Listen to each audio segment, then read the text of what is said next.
Good morning, welcome to smart English study. आज मैं आप सबके साथ सिंटैक्स पार्ट का वीडियो लेकर के आया हूँ। सिंटैक्स में समझेंगे सेंटेंस के बारे में, क्योंकि मैंने आपको ऑर्थोग्राफी और इटिमोलॉजी का वीडियो पहले से अपलोड कर दिए हैं। अगर आप उसको नहीं देखे हैं तो प्लीज़ उसको ज़रूर देखें, क्योंकि सेंटेंस को समझने के लिए पहले आपको ऑर्थोग्राफी के बाद इटिमोलॉजी को समझना बहुत ज़रूरी है। चलिए तो मैं आगे सिंटैक्स का जो है वाक्य विचार है आज से शुरू करते हैं। मैं आप सबको एक बात बता दूं कि अगर आप इस चैनल पर नए हैं तो कृपया इस चैनल को ज़रूर सब्सक्राइब करें, ताकि जो नया वीडियो हम अपलोड करेंगे ताकि आपको पता चल सके। आगे शुरू करते हैं सेंटेंस। देखिए, सेंटेंस का मतलब होता है वाक्य। सेंटेंस का मतलब क्या होता है? वाक्य होता है। आपको मैं बता दिया था पहले वाले वीडियो में कि ऑर्थोग्राफी यानी ग्रामर को 5 भागों में बांटा गया है। तो ऑर्थोग्राफी हो गया वर्ण विचार, इटिमोलॉजी शब्द विचार, और जो अभी सिंटैक्स चल रहा है वो क्या है? वाक्य विचार। तो सिंटैक्स यानी जो वर्ण विचार में वर्णों के बारे में जाने, लेटर के बारे में जाने, और शब्द विचार में शब्द के बारे में जाने। और आज जो सिंटैक्स पढ़ रहे हैं सेंटेंस यानी वाक्य विचार, यानी इसमें सेंटेंस के बारे में जानेंगे।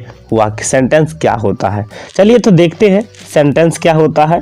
कह रहे a combination of words that makes A complete sense is called a sentence, है ना। शब्दों का ऐसा संयोजन जो पूर्ण भाव दे। शब्दों का कैसा संयोजन?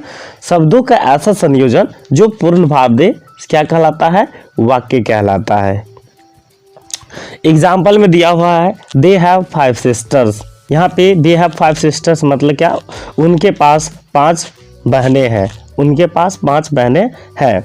यहाँ पे जो देखने वाली बात है, पहले दे दिया है यानी पहले सब्जेक्ट दिया है, फिर वर्ब दिया है, फिर एडजेक्टिव है, फिर उसके बाद नाउन है। तो ये हमारा कॉम्बिनेशन सही है और इसका अर्थ कुछ निकल रहा है। इसी प्रकार से अगर हम इसको ये कर दे कि 5 सिस्टर हैव दे, तो ये हमारा क्या हो जाएगा? इनकरेक्ट सेंटेंस हो जाएगा और इसका पूर्ण भाव नहीं निकलेगा। कोई दिक्कत समझने में? अगर कोई भी समस्या होती है तो ज़रूर आप सब कमेंट करिएगा। कह रहे Poonam has a new watch. Poonam के पास एक नई घड़ी है ना। When do you sleep? आप कब सोते हैं? Please help the poor. कृपया गरीबों की मदद करें। मे यू लिव लॉन्ग, है ना, आपकी लंबी आयु हो। तो इस तरीके के हमारे क्या है? सेंटेंस होते हैं। चलिए तो आगे जानते हैं सेंटेंस को कितने आधार पे बांटा गया है ना। Kinds of sentence on the basis of nature और मीनिंग। सेंटेंस को on the basis of nature और मीनिंग के आधार पे बांटा गया है, और on the basis of structure. On the basis of nature और मीनिंग के बारे में मैं यहाँ चर्चा करूँगा, यानी स्वभाव या संरचना के आधार पर जो है सेंटेंस को कितने भागों में बांटा गया है। ठीक है, on the basis of structure यानी संरचना के आधार पर कितने भागों में बांटा गया है, उसके लिए मैं अगले वीडियो में आप सबको बताऊंगा। फिलहाल अभी चलते हैं नेचर ऑफ मीनिंग के बारे में, समझते हैं आगे किस प्रकार से दिया गया है। देखिए यहाँ पे कह रहा है कि on the basis of nature और meaning. On the basis of nature और मीनिंग के आधार पे जो है सेंटेंस 5 प्रकार के होते हैं। कितने प्रकार के होते हैं? 5 प्रकार के होते हैं। कौन कौन होता है समझते हैं। असर्टिव सेंटेंस, कथनवाचक वाक्य, इंटरोगेटिव सेंटेंस, प्रश्नवाचक वाक्य, इंपेरेटिव सेंटेंस, भाववाचक वाक्य, ऑप्टेटिव सेंटेंस, इच्छावाचक वाक्य एंड एक्सक्लामेटरी सेंटेंस, विस्मयादिबोधक वाक्य।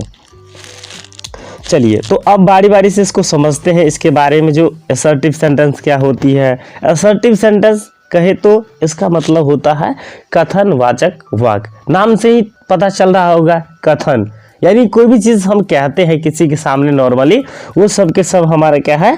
कथन होता है। ठीक है, इसीलिए इसका नाम क्या दिया गया है? Assertive sentence. इसी का नाम है स्टेटमेंट भी इसको कहा जाता है, और डिक्लेरेटिव सेंटेंस भी इसे कहा जाता है। किसको? तो इस असर्टिव सेंटेंस को। कोई दिक्कत? आइए डिफिनीशन देखते हैं। कह रहे a sentence that makes a statement और assertion is called an assertive sentence. ऐसे वाक्य जो किसी कथन या दृढ़ प्रतिज्ञा के भाव को प्रकट करते हैं वे क्या कहलाते हैं? कथनवाचक वाक्य कहलाते हैं। कोई दिक्कत समझने में? तो जैसे देखिए एग्जाम्पल में दिया हुआ है, my mother loves me very much, मेरी माँ मुझसे बहुत प्यार करती है। The children do not play cricket, बच्चे क्रिकेट नहीं खेलते हैं। ठीक है, अब समझते हैं सेंटेंस। तो समझे कि जो नेचर और मीनिंग के आधार पे 5 प्रकार के हो गए, है ना, assertive sentence, interrogative sentence, imperative sentence, optative sentence and exclamatory sentence. अब जो असर्टिव सेंटेंस है उसके भी 2 प्रकार, यानी कोई भी सेंटेंस होता है उसका 2 प्रकार होता है। कौन कौन होता है? एक अफर्मेटिव होता है और दूसरा क्या होता है? निगेटिव होता है। क्या होता है? दूसरा निगेटिव होता है। एक अफर्मेटिव और दूसरा क्या होता है? तो निगेटिव होता है। अफर्मेटिव क्या होता है? तो अफर्मेटिव होता है स्वीकारात्मक वाक्य, है ना, जिससे यानी पॉजिटिव में उसका क्या हो, जो भी बात कहा गया वो पॉजिटिव में हो। ठीक है, और निगेटिव क्या होता है? नकारात्मक वाक्य, यानी कहने का मतलब जो उसके पास नहीं होने का बोध होता है। ठीक है, ध्यान देंगे। जैसे एग्जाम्पल में दिया है अफर्मेटिव का, आई हैव अ रेडियो, मेरे पास एक रेडियो है ना। और तो यहाँ पे क्या कह रहा है कि मेरे पास एक रेडियो है, मतलब कहने का मतलब मेरा अधिकार है उस रेडियो पर, मेरे पास है ना। और निगेटिव में क्या कह रहा है? I have not a radio, मेरे पास रेडियो नहीं है ना, मेरे पास रेडियो है ही नहीं।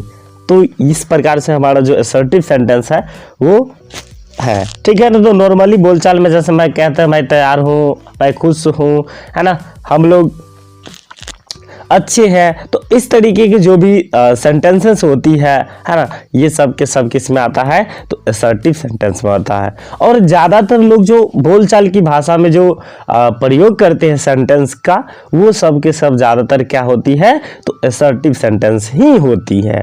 ठीक है, चलिए अगला देखते हैं। अब जो दूसरा है आपको इंटेरोगेटिव सेंटेंस, इसका हिंदी होता है प्रश्नवाचक वाक्य। क्या होता है? प्रश्नवाचक वाक्य होता है। आप नाम से ही समझ रहे होंगे, इंटेरोगेटिव सेंटेंस प्रश्नवाचक वाक्य। नाम कह रहे प्रश्नवाचक वाक्य, यानी वैसा सेंटेंस जिससे क्या पूछा जाए तो प्रश्न पूछने का बोध हो, वो क्या कहलाता है? तो इंटेरोगेटिव सेंटेंस कहलाता है। देखिए डेफिनेशन दिया हुआ है, a sentence which ask A question is called N interrogative sentence. वही बात है, मैंने क्या कहा, वैसा सेंटेंस यानी वैसा वाक्य जिनसे प्रश्न पूछे जाने का भाव व्यक्त हो, वो हमारा क्या कहलाता है? Interrogative sentence. मैं अभी भी बता देना चाहता हूँ, अगर आप सबको अगर कोई समस्या होती है तो ज़रूर कमेंट करके पूछेंगे। और आप अगर इस चैनल पर नए होंगे तो इस चैनल को ज़रूर सब्सक्राइब करेंगे, है ना। अगर आप सब्सक्राइब करते हैं तो मैं ज़्यादा मोटिवेट होऊंगा और उसके बाद मैं कोशिश करूँगा कि और ज़्यादा से ज़्यादा वीडियो डालने का, और आप सबको जितना ज़्यादा से ज़्यादा मदद मिल सके मैं यहाँ से कोशिश करूँगा। सो आप सब चैनल को सब्सक्राइब करना ना भूलें। चलिए, तो ये समझ गए क्या कहा, जो जिनसे प्रश्न पूछने का भाव व्यक्त हो वो क्या कहलाता है? प्रश्नवाचक वाक्य कहलाता है। एग्जाम्पल में समझते हैं, जैसे कह रहा है आर यू रेडी, है ना, क्या आप रेडी हैं? क्या आप तैयार हैं? आर यू ईट फिश, क्या आप मछली खाते हैं, है ना। When do you play cricket, आप क्रिकेट कब खेलते हैं? कह रहे हैं कि आप क्रिकेट कब खेलते हैं, है ना। उसके बाद है, अच्छा यही तक दिया हुआ। इसमें देखिए, तो इसमें क्या है, आर यू रेडी, आपने 2 तरीका का सेंटेंस देखा होगा, है ना। तो ये कह रहे हैं कि आर यू रेडी, क्या आप, और इसका क्या आप तैयार है, इसके लास्ट में आपको कोई चीज देखने को मिला होगा जो असर्टिव सेंटेंस में मिला होगा, है ना। तो असर्टिव सेंटेंस में आपने क्या देखा था? असर्टिव सेंटेंस में देखा था कि लास्ट में जो है, जैसे कह रहे कि I have not a radio, इसके लास्ट में जो दिया हुआ है वो क्या है? तो फुल स्टॉप है। वो क्या है? फुल स्टॉप यहाँ पे दिया हुआ है ना। ये हमारा असर्टिव सेंटेंस का पहचान होता है। लेकिन यहाँ अगर देखा जाए तो प्रश्नवाचक में क्या दिया हुआ है? तो प्रश्नवाचक का चिन्ह दिया हुआ है, और यही हमारे इंट्रोगेटिव का बेस्ट पहचान होती है। ठीक है ना। अगर हम ये जानना चाहेंगे कि ये कौन से सेंटेंस में है तो उसका आप चिन्ह देखते हैं, पंक्चुएशन मार्क देखते हैं, तो आप इससे भी पता लगा सकते हैं। चलिए तो आगे देखते हैं। Kinds of interrogative sentence. Interrogative sentence 3 प्रकार के होते हैं। कितने प्रकार के होते हैं? 3 प्रकार के। कौन कौन क्वेश्चन होता है? तो पहला होता है यस नो क्वेश्चन, दूसरा होता है WH क्वेश्चन, और तीसरा होता है question tag. Yes no question क्या होता है समझते हैं। कह रहे yes no question start from helping verb. Yes no question जो है क्या चीज से शुरू होती है, तो हेल्पिंग वर्ब से होती है। क्या चीज से शुरू होती है, हेल्पिंग वर्ब से शुरू होती है। मैं यहाँ बता देना चाहता हूँ जो हेल्पिंग वर्ब आया है उसकी संख्या है 24। उसकी संख्या कितनी है, 24 है हेल्पिंग वर्ब की संख्या, जिसमें am is are was were have had has है ना, can could may might shall should will would, ये सब आ जाते हैं हेल्पिंग वर्ब के अंदर। तो ये इस शब्द से जो शुरू होने वाले सेंटेंस है वो सेंटेंस क्या कहलाता है, यस नो क्वेश्चन कहलाता। और दूसरा नंबर वैसा सेंटेंस, वैसा इंट्रोगेटिव सेंटेंस जिसका जवाब यस या नो में दिया जा सके, यस नो क्वेश्चन कहलाता है। जैसे देखिए ना, कह रहे कि आर यू बिजी, क्या आप बिजी है, क्या आप व्यस्त हैं, अगर है तो यस, नहीं तो no. Are you a teacher, क्या आप एक शिक्षक हैं, अगर ये है तो यस, नहीं तो no. Do you speak English, है ना, कह रहे कि डू यू स्पीक इंग्लिश, क्या आप अंग्रेजी बोलते हैं, क्या आप अंग्रेजी बोलते हैं, अगर बोलते हैं तो यस, नहीं तो नो। तो मैं उम्मीद करता हूँ यस नो क्वेश्चन को समझने में दिक्कत नहीं हुआ होगा।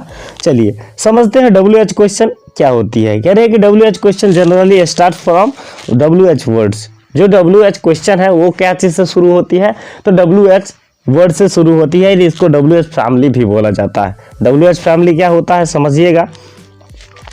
यहाँ देखिए वेन, वेयर, वाई, हुम, हुज, हाउ, etc, ये सब जितने भी शब्द हैं इनसे शुरू होने वाली सेंटेंस जो इंट्रोगेटिव सेंटेंस होती है वो सब क्या कहलाती है, तो WH क्वेश्चन कहलाती है। जैसे देखिए ना यहाँ पे दिया हुआ है, और जिसका जवाब यस नो में नहीं दिया जा सकता है, जिसका जवाब यस नो में नहीं दिया जा सकता। जैसे देखिए व्हाट इज योर नेम, आपका नाम क्या है, हाउ ओल्ड आर यू, आप कितने वर्ष के हैं, वेयर डू यू लिव, आप कहाँ रहते हैं, है ना। तो इसमें क्या हम कहते हैं आप कहाँ रहते हैं, तो हम क्या यस नो से जवाब दे करके काम निकाल सकते हैं, नहीं, आपको जगह नाम बताना पड़ेगा कि मैं यहाँ रहता हूँ, है ना। तो समझते, ये तो समझ गए। आगे तीसरा जो है क्वेश्चन टैग है। क्या है, क्वेश्चन टैग। क्वेश्चन टैग क्या कह रहा है समझिए। कह रहे a question which is attached at the end of a statement is called question tag. ठीक है ना। अब ये कह रहे हैं क्वेश्चन टैग क्या कह रहा है, सो समझते हैं। कह रहे हैं किसी स्टेटमेंट के अंत में लगे हुए क्वेश्चन को क्वेश्चन टैग कहते हैं। यानी कोई स्टेटमेंट है, यानी कहने का मतलब कोई असर्टिव सेंटेंस है, उसके अंत में क्या लगा हुआ है, तो क्वेश्चन लगा हुआ है। कहने का मतलब जैसे देखिए अभी क्या कह रहे हैं, अगर इसमें से रामू इज बिजी में से अगर इजंट ही को अगर हटा दिया जाए तो ये हमारा क्या हो जाएगा, असर्टिव सेंटेंस। लेकिन ये जो इजंट ही आ गया इसको लेकर के ये क्या बन गया, तो क्वेश्चन टैग बन गया, यानी इंट्रोगेटिव सेंटेंस बन गया। ठीक है। तो कह रहे हैं कि रामू इज बिजी, है ना, रामू व्यस्त है, रामू व्यस्त है ना। तो ये जो दिया हुआ है यहाँ पे रामू इज बिजी और इजंट ही करके दिया हुआ है, इसी रामू इज बिजी से ही बना हुआ है इसका क्वेश्चन टैग। ठीक है। जैसे देखिए यहाँ पे इज लगा हुआ है तो इजंट लगा दिए, यानी कहने का मतलब अगर असर्टिव सेंटेंस यहाँ पर अगर अफर्मेटिव में है तो जो इधर हम जो क्वेश्चन टैग बनाएंगे वो क्या करेंगे, निगेटिव डाल देंगे। क्या करेंगे, निगेटिव डाल देंगे, यानी जो इसमें जो वर्ब होती है उसके साथ हम क्या करेंगे, उसको नोट को जोड़ देंगे। लेकिन अगर असर्टिव सेंटेंस अगर निगेटिव रहेगा तो इधर जो क्वेश्चन टैग जो बनता है वो किसके अंदर क्या हो जाता है, तो वो पॉजिटिव हो जाता है। समझते हैं। जैसे देखिए और बनाते कैसे हैं, सो देखिए यहाँ पे रामू इज आया, इज तो आया, तो इज प्लस नोट बराबर क्या हो जाएगा, इजंट हो जाएगा। और ये ही किसके लिए किए हैं, तो यहाँ जो सब्जेक्ट होता है उसके अनुसार हम यहाँ पे जो है प्रोनाउन का प्रयोग करते हैं। तो रामू के लिए ही हो गया। इसी प्रकार ही इज ए स्टूडेंट, है ना, वह एक स्टूडेंट है ना, तो इजंट ही। फिर कह रहे दे आर हैप्पी, वे लोग खुश है ना, आरंट दे। कोई दिक्कत समझने में। चलिए मैं उम्मीद करता क्वेश्चन टैग आप सब समझ गए होंगे। आगे देखते हैं, आगे कह रहे हैं कि it is very necessary to put a question mark at the end of interrogation. ठीक है ना। ये जो है क्या है, तो इंट्रोगेटिव सेंटेंस के अंत में क्वेश्चन मार्क, है ना, देना अति आवश्यक है। इसको ना एक चीज कहा जाता है, इसको ये जो चिन्ह दिया हुआ है इसको क्या कहते हैं, तो नोट ऑफ इंट्रोगेशन भी कहा जाता है, ठीक है ना। और ये मार्क देना जरूरी है, तब तो पहचान कर पाएंगे कि इंट्रोगेटिव सेंटेंस आई कि नहीं। चलिए अगला जो तीसरा है वो है इंपेरेटिव सेंटेंस, और इंपेरेटिव सेंटेंस को समझते हैं। क्या कह रहे हैं, भाववाचक वाक्य। नाम से ही पता चल रहा है इसका भी कि भाव से ही बहुत लोग बहुत कुछ करते हैं ना। कहने का मतलब अगर देखा जाए ऑल ओवर तो भाव से लोग बहुत कुछ करते हैं ना। यानी कहने का मतलब है जो प्रलोभन दे करके या जैसे करके थोड़ा कुछ ऐसे शब्द होते हैं जिनका प्रयोग करके लोग काम को बहुत आसान कर लेते हैं, वही सेंटेंस है इंपेरेटिव सेंटेंस, जिसको हिंदी में भाववाचक वाक्य कहते हैं। देखिए ना, ये sentence which expresses a command, requested, prohibition और advice is called an imperative sentence, ठीक है ना। यानी वैसा वाक्य जो क्या करते, जिससे क्या होता है, तो ऑर्डर दिया जाता है, आदेश होता है, अनुरोध हो, निषेध या सलाह का भाव प्रकट करता है, वो सब क्या कहलाते हैं, तो भाववाचक वाक्य कहलाते हैं। एग्जाम्पल के लिए समझिए, कह रहे गो देयर, वहां जाओ, गो देयर वहां जाओ, हम क्या कर रहे हैं, ऑर्डर कर रहे हैं, आदेश दे रहे हैं कि वहां जाओ। प्लीज हेल्प मी, कृपया मेरी मदद करें, वो क्या है, हम क्या कर रहे हैं, तो कृपया मेरी मदद कर रहे हैं, मैं ना उनसे ये रिक्वेस्ट कर रहा हूँ। मे आई कम इन, क्या मैं अंदर आ सकता हूँ परमिशन के लिए। Mohan should be a leader, है ना, यहाँ सजेस्ट कर रहे हैं Mohan should be a leader, Mohan को एक नेता होना चाहिए। डोंट प्लक द फ्लावर, और ये मना कर रहे हैं कि ना फूल को मत तोड़ो, है ना, तो ये हमारा प्रोहिबिशन के अंतर्गत आता। अब नोट में देखिए कह रहे हैं कि there is a second person in the imperative sentence which is always hidden, और यहाँ पे जो सब्जेक्ट होती है ना वो हमेशा कौन सी होती है, तो सेकेंड पर्सन होती है। सेकेंड पर्सन क्या होता है, यू होता है, क्या होता है, यू होता है, जो हमेशा क्या होता है, छुपा हुआ यहाँ पे रहता है। इसीलिए अब इसके लास्ट में तो होता है, इसके लास्ट में क्या होता है, तो इसके लास्ट में जो है फुल स्टॉप इसमें भी होता है, लेकिन यहां जो स्टार्ट होती है इंपेरेटिव सेंटेंस वो V1 plus object plus other होती है, ठीक है ना। यहां जो स्टार्ट होती है, जो हमारा जो इंपेरेटिव सेंटेंस जो शुरू होती है वो क्या चीज से होती है, तो V1 से शुरू होती है, लेकिन जो असर्टिव सेंटेंस होते हैं वो सब्जेक्ट से शुरू होते हैं। दोनों का अगर पहचान अगर करोगे कि किस प्रकार से हम पहचान पाएंगे कि ये असर्टिव सेंटेंस है या इंपेरेटिव सेंटेंस, तो मैं इसके लिए बता दिया हूं कि ये सेंटेंस क्या चीज से शुरू होती है, V1 से शुरू होती है, ठीक है। या नहीं तो बेसिक पहचान यही है, उसको समझने का। और दूसरा नंबर है जो लास्ट इसका जो भाव आएगा वो उसमें यू छुपा रहता है, ये हमेशा, है ना, कि जैसे कहते हैं डोंट प्लक द फ्लावर, है ना, उस फूल को मत तोड़ो। मैं किसको कह रहा हूँ, है ना, सेकंड पर्सन जो मेरे बात को सुन रहा है उसी को कह रहे हैं, और वो सेकंड पर्सन होता है, ठीक है। चलिए तो समझते हैं। और इसमें जैसे प्लीज काइंडली लगा के भी बनाया जाता है रिक्वेस्ट करने के लिए, है ना, मे लगा के बनाया जाता है परमिशन के लिए। तो ये सब हमारा क्या हो गया, तो ये सब हमारा हो गया इंपेरेटिव सेंटेंस। कोई दिक्कत समझने में हो तो पूछिएगा जरूर। आगे शुरू करते हैं, इंपेरेटिव सेंटेंस को खत्म यहीं से कर रहे हैं। चलिए आगे आ रहा है ऑप्टेटिव सेंटेंस। क्या आ रहा है, ऑप्टेटिव सेंटेंस। ऑप्टेटिव का मतलब होता है, ऑप्टेटिव सेंटेंस का मतलब होता है इच्छावाचक वाक्य।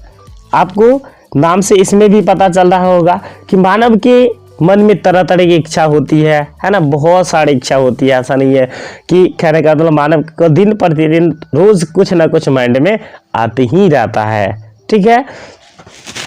तो जो इच्छा होती है वही हमारा जो इच्छावाचक वाक्य अंतर्गत आता है। जैसे देखिए डिफिनेशन है, a sentence which expresses desire, prayer, blessing is called optative sentence, है ना। ऐसा वाक्य जिससे क्या हो, इच्छा, प्रार्थना, आशीर्वाद या अभिशाप का भाव प्रकट हो, उसे ऑप्टेटिव सेंटेंस कहते हैं। कोई दिक्कत समझने में, इच्छा भी होना चाहिए, है ना, प्रार्थना भी करते हैं, आशीर्वाद भी देते हैं, वो सब किसके अंतर्गत आता है, ऑप्टेटिव सेंटेंस के। जैसे एग्जांपल में देखिए, मे गॉड ब्लेस यू, है ना, may God bless you, may you be successful, may he pass, may you go to hell, may you die. तो ये था हमारा ऑप्टेटिव सेंटेंस, इच्छावाचक वाक्य। कह रहे मे गॉड ब्लेस यू, है ना, भगवान तुम्हें आशीर्वाद दे, है ना, मे यू बी सक्सेसफुल, है ना, आप सफल रहे हो। तो इस तरीका से हमारा क्या है, ऑप्टेटिव सेंटेंस है। ठीक है, वीडियो लंबा ना हो इसलिए मैं कोशिश कर रहा हूँ कि मतलब संक्षिप्त में और सही से बताने का। तो शुरू करते हैं आगे। लास्ट है एक्सक्लामेटरी सेंटेंस। एक्सक्लामेटरी सेंटेंस का मतलब होता है विस्मयादि बोधक वाक्य। यहाँ मिस्टेक से टाइपिंग हो गया है, इसका मतलब होता है विस्मयादि बोधक वाक्य, एक्सक्लामेटरी। इसका देखिए डिफिनेशन, देखिए समझ में आएगा। कह रहे a sentence which expresses some strong feelings और of hurt is called an exclamation. कह रहे ऐसा वाक्य जो हृदय की तीव्र भावना व्यक्त करता है उसे क्या कहते हैं, तो उसे एक्सक्लामेटरी सेंटेंस यानी विस्मयादि बोधक वाक्य कहते हैं। कोई दिक्कत? यानी कहने का मतलब है कि आपके मन के अंदर अचानक कोई भावना आती है ना, अचानक कोई ये आती है, मन के अंदर कोई फीलिंग आती है, ये सब हमारा क्या कहलाता है, एक्सक्लामेटरी सेंटेंस कहलाता है। कोई दिक्कत समझने में?